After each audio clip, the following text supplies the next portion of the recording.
Hello friend, welcome back to my YouTube channel study hub for teaching. So आज हम क्या पढ़ने वाले हैं? आज हम national integration and international understanding के बारे में पढ़ने वाले हैं, जो कि sociology and philosophical basis of education subject का यूनिट थर्ड चल रहा था। हमारा टॉपिक यूनिट थर्ड में हमने पार्ट ए कंप्लीट कर लिया था। पार्ट बी आज मैं स्टार्ट करने वाली हूँ, national integration and international understanding के बारे में। तो फटाफट हम इसके बारे में पढ़ लेते हैं। National integration and international understanding. National integration होता क्या है? National integration is the sentiment in which the people of a country have the feelings of living together with goodwill for all। एक कंट्री में बहुत सारे लोग होते हैं जो कि फीलिंग्स होती है एक दूसरे के साथ, अच्छा व्यवहार, अच्छा रहने का, साथ में रहने का। द डिज़ायर ऑफ कॉर्पोरेशन, एक दूसरे के साथ कॉर्पोरेट करते हैं। And sympathy for each other, एक दूसरे के लिए सिंपैथी होती है। The willingness to forget difference of caste, language, religion and region etcetera. ये कास्ट में डिफरेंस नहीं करते, लैंग्वेज, रिलीजन में, रीजन में डिफरेंस नहीं समझते हैं। To work together for the welfare of the country, और एक साथ मिलकर काम करते हैं कंट्री की वेलफेयर के लिए, कंट्री की अच्छाई के लिए। ठीक है, तो ये जो होता है ये नेशनल इंटीग्रेशन कहलाता है। According to Dorothy Thomson, national integration is a feeling that binds the citizen of a country. National integration एक ऐसी फीलिंग है जो कंट्री के लोगों को एक दूसरे के साथ बाइंड करती है। ठीक है, इस चीज को नेशनल इंटीग्रेशन कहते हैं। Aims of national integration to facilitate and promote equal opportunity, good relation and harmony। जो इक्वल अपॉर्चुनिटी होती है, गुड रिलेशंस होता है, हारमनी लोगों के बीच में, ये सारी चीज को फैसिलिटेट करना, प्रमोट करना। To eliminate all form of ethnic और रेशियल डिस्क्रिमिनेशन, जो भी डिस्क्रिमिनेशन होती है उसको एलिमिनेट करते, चाहे वो एथनिक हो या रेशियल हो। To enhance tolerance, understanding and acceptance of diversity, tolerance को इनहेंस करती है, किसी भी गलत चीज़ को टॉलरेट कैसे कर सकते हैं, कुछ भी। अंडरस्टैंडिंग और डाइवर्सिटी के जो एक्सेप्टेंस होता है वो सारी चीज़ें होती है। To promote arbitration, conciliation, mediation and similar form of conflict resolution mechanism, ये सारी चीज़ों को प्रमोट करना। Investigate complaints of discrimination, investigate on its own accord or on request from any institution, office or person any issue affecting ethnic relation। ये सारी चीज़ों को investigate करना, चाहे वो कोई इशू होता है जो कि एथनिक रिलेशन को अफेक्ट करता है, और ये कहीं से भी रिक्वेस्ट आ सकती है, ऑफिस से आ सकती है, पर्सन से आ सकती है। तो ये सारी चीज़ों को इन्वेस्टिगेट, प्रॉब्लम्स को, कंप्लेंट्स को इन्वेस्टिगेट करना। फिर determine strategy and priorities in all socio economic, political and development policies of the government, impacting on ethnic relationship, advice on their implementation। ये सारी चीज़ें, जो ये स्ट्रैटेजी होती है सोशो इकोनॉमिक की, पॉलिटिकल डेवलपमेंट की, पॉलिसी की, ये सारी चीज़ें नेशनल इंटीग्रेशन के एम में आती है। अब चैलेंज और ऑब्स्टिकल क्या है नेशनल इंटीग्रेशन का? पहला है कम्युनलिज्म। कम्युनलिज्म क्या होता है?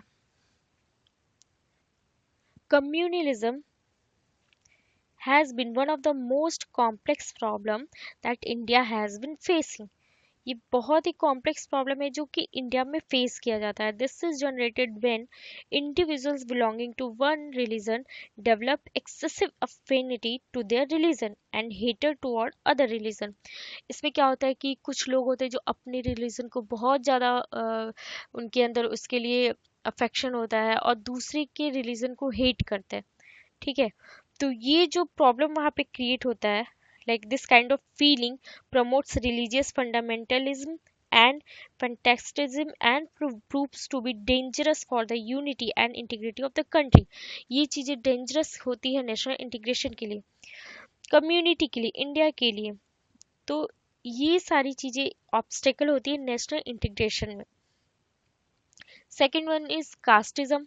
कास्टिज्म अगेन, कास्ट को लेके लोग बहुत इंडिया में खास करके बहुत ही ज़्यादा सीरियस होते हैं। मतलब caste is an important part of our social fabric.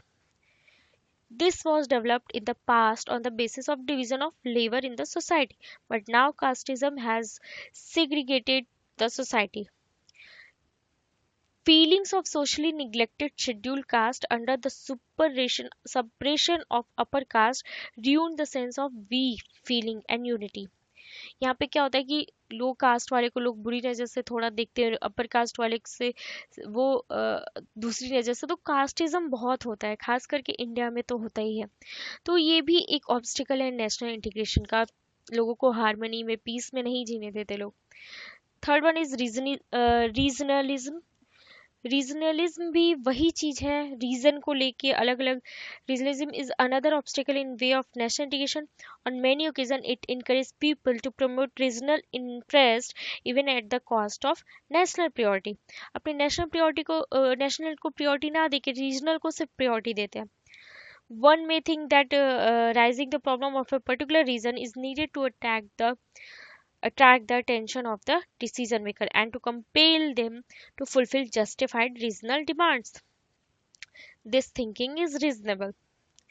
Reason को ज्यादा प्रमोट करना, नेशनल को ना देखना, ये भी एक ऑब्स्टिकल का कारण, ऑब्स्टिकल बन सकता है नेशनल इंटीग्रेशन में।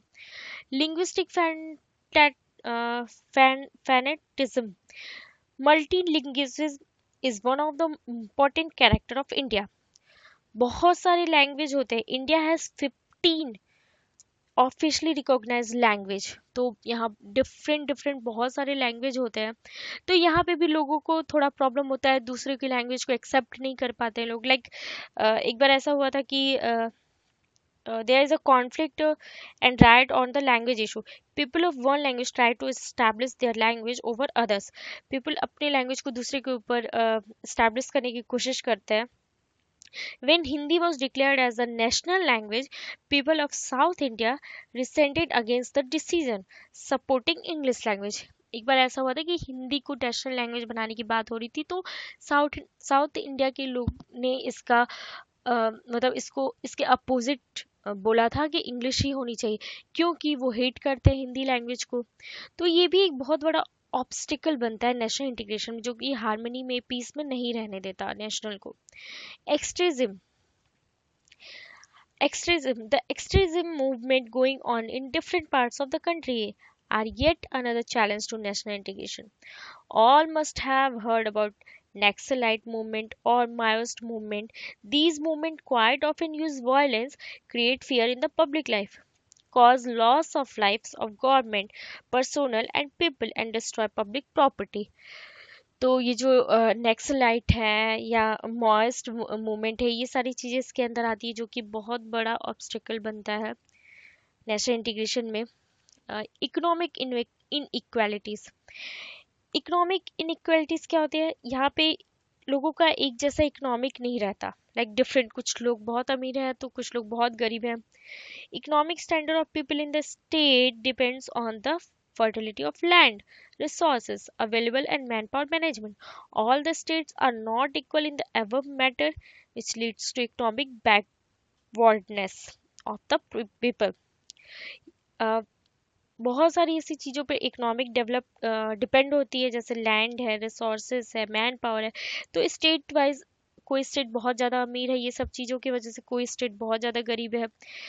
तो अपने अपने अलग अलग इकोनॉमिक इनइक्वालिटीज होती है। Even in the state distribution of wealth is not properly done, day by day poor become poorer and rich become richest.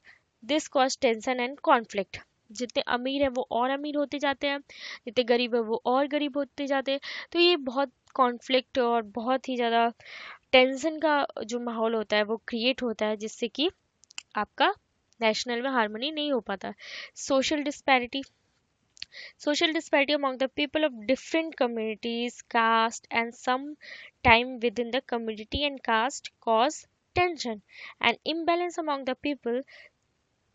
यहाँ पे क्या होता है, कम्युनिटी कास्ट और ये सब चीज़ों को लेकर बहुत ज़्यादा डिफरेंस लोगों के बीच में होता है, बहुत ज़्यादा एक दूसरे से लोग अलग रहने की कोशिश करते हैं, तो वो सारा ऑब्स्टिकल भी होता है। Role of education in national integration. अब एजुकेशन का क्या रोल होता है नेशनल इंटीग्रेशन में? Goal of education. Self development, self confidence, creating a national character, determination and strong willpower, respect for national and cultural value, spiritual and ethical values, ये सारी चीज़ें developed होती है जो कि एजुकेशन का गोल होता है। तो ये नेशनल इंटीग्रेशन में बहुत ज़्यादा हेल्प करता है, लाइक अपने अंदर जितना डेवलपमेंट अपना हो सकता है, कॉन्फिडेंस आना चाहिए, नेशनल कैरेक्टर, खुद का कैरेक्टर क्रिएट होना चाहिए, एक स्ट्रॉन्ग विल पावर होना चाहिए, कल्चरल और नेशनल वैल्यू को रिस्पेक्ट करना, स्पिरिचुअल एथिकल वैल्यू को, करिकुलम करिकुलम सब्जेक्ट ऐसा होना चाहिए एजुकेशन में जो कि एक आपके अंदर नेशनैलिटी की भावना को जगाए, डिसिप्लिन होना चाहिए, इंसान को कैसे रहना चाहिए, कैसे एक नेशनलिज्म सीखना चाहिए, लोगों से कैसे, टीचर पेपर रिलेशनशिप भी अच्छा होना चाहिए, specific role of teacher, teacher का जो रोल होता है बच्चों के अंदर एथिकल वैल्यू और ये सारी चीज़ें डेवलप करना होता है। तो ये था नेशनल इंटीग्रेशन के बारे में। आई होप आप लोग को टॉपिक अच्छा लगा हो, समझ में आया हो। देखते हैं सिलेबस कहाँ तक कंप्लीट हो गया। नेशनल इंटीग्रेशन, अभी हम लोग इंटरनेशनल अंडरस्टैंडिंग के बारे में पढ़ेंगे, देन हम लोग का ये पार्ट भी कंप्लीट हो जाएगा। इंपॉर्टेंट क्वेश्चन यही पूछे जाते हैं लास्ट 5 ईयर के क्वेश्चन में से भी, बाकी जो मैं छोड़ रही हूँ शायद उतना इंपॉर्टेंट नहीं है, इसमें से आपके क्वेश्चन फंस जाने। अब एग्जाम के पॉइंट ऑफ व्यू से करते हैं तो जल्दी जल्दी जो सबसे ज़्यादा इंपॉर्टेंट है, जो क्वेश्चन पूछे जाते हैं वही मैं करा रही हूँ, ठीक है। अब इसमें नेशनल इंटरनेशनल अंडरस्टैंडिंग बचा है, उसके बाद हम लोग यूनिट 4 पढ़ेंगे और जल्दी से टॉपिक खत्म करेंगे, परसों आप लोग का एग्जाम है। Okay friend, thank you so much, keep watching.